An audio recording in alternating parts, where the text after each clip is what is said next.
we're talking about prescription fraud. Yes, this is prescription fraud. We're going to discuss more than just prescription fraud. There are other types of fraud, folk, that we like to mention. Nursing home fraud, pharmacies, hospital fraud, diagnostic fraud, even transportation fraud for people who are being transported for treatment or to a hospital or emergency services. But out of all of them, I think the most shocking fraud is prescription fraud. And Dr. Tomio, we got to bring that to the table right now. Right, right. Well, this is the discussion and what I brought to the table, that there is a significant amount of prescription fraud where, and I'm just going to start giving you examples. You will have a patient that will come in and they will ask for a prescription. The physician will write the prescription, and the patient will bring this prescription and fill it. And for example, let's say pain medication. The pain medication is now then filled by the pharmacist. The patient takes the prescription, the pills, and then sells the pills on the street. Instead of being used for medicinal purposes, meaning to use medically, they're taking the medication and selling it. Most pain medications have a street value of anywhere between $10 to $20 per pill, depending on the prescription or the type of medicine. That's per pill. Per pill. So let's say I prescribe 30 pills. They turn in the prescription, they get 30 pills, 30 times 10, so that's $300 profit that's in their pocket. Good. Now they got, nobody used a prescription yet. No one used a prescription there. Now what happens next? Well, that particular example is the prescription is now sold on the street. However, that prescription is paid by, if it is Medicare or Medicaid, let's say Medicaid, this particular example, paid by the state, New York State residents through their taxes.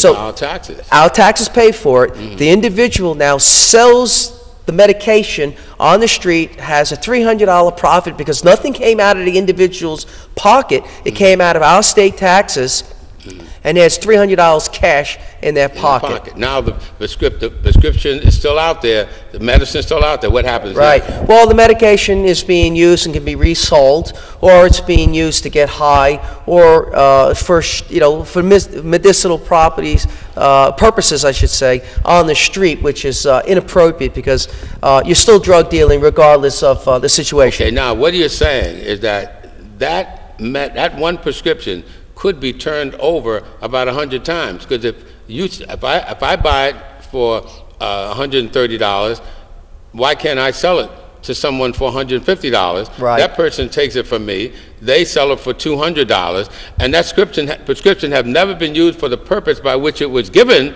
and it keeps on going. That's correct. Well, yeah, the actual prescription could be sold, right. The paper itself, what we call the hard copy, right. Or the actual pills. So you have two different situations there.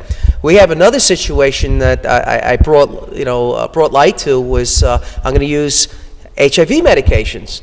HIV medications have anywhere of $1,000 to $2,000 per prescription street value. Okay. So we will have individuals that will come into the medical office and claim they are HIV positive, have prescriptions written for them, and they will have those prescriptions filled, and then they will either sell them to local bodegas, very important because there was a big bust recently. Yeah, on Prospect Avenue. Yes.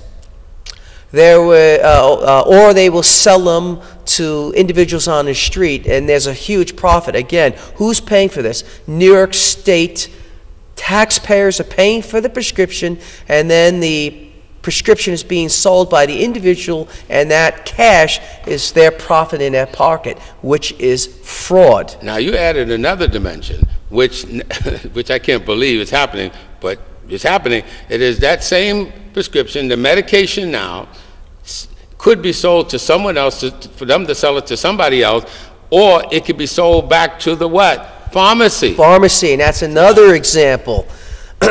Before we get to that, but some of these medications are leaving our country and being sold to countries where they cannot, they either, for some reason, not able to have access to the medicine, or the medicine is just too expensive, so they're just again, lack of access. So Right. this is one way that they can have the medication enter their country. They either smuggle it in or they mail it in. Or buy the prescription from someone. Or they can buy the prescription, they can, have it paid for in like mail order. There's all different ways to do this. Right. Now, getting back to the next example, here's a third example where you can come to the doctor, a patient enters the doctor's office, and they ask for, have a chief complaint of, let's say, HIV. We'll use HIV since we're speaking of that, because these medications have a very, very high street value. They will take this medication and they will hand it in to the pharmacist. The pharmacist will then pay the individual cash, give them a cash value, and they will not fill the prescription. They will submit a bill to the state of New York, and our taxpaying money pays for the prescription, and the medicine never left the pharmacy. My goodness. Another patient comes in with the same prescription. They will buy back the prescription and keep the medication, and they will bill the state again, and the cycle continues. So theoretically, the same pills that were paid by the state can turn over 3 and 4 times and will never ever leave the pharmacy. Again, that's fraud. That's theft of service. This is happening all over New York City. Now, this is blowing the minds of people. I know. It's blowing my It mind. is a scam. It's a game. Unbelievable. It's a hustle. Yeah. Now, what about the pharmacy buying back the prescription and then selling it to somebody else as a new prescription, but it's really an old prescription? Is That's that possible? correct. Yes, you can do that. Well, if you have a cash-paying person, Yeah.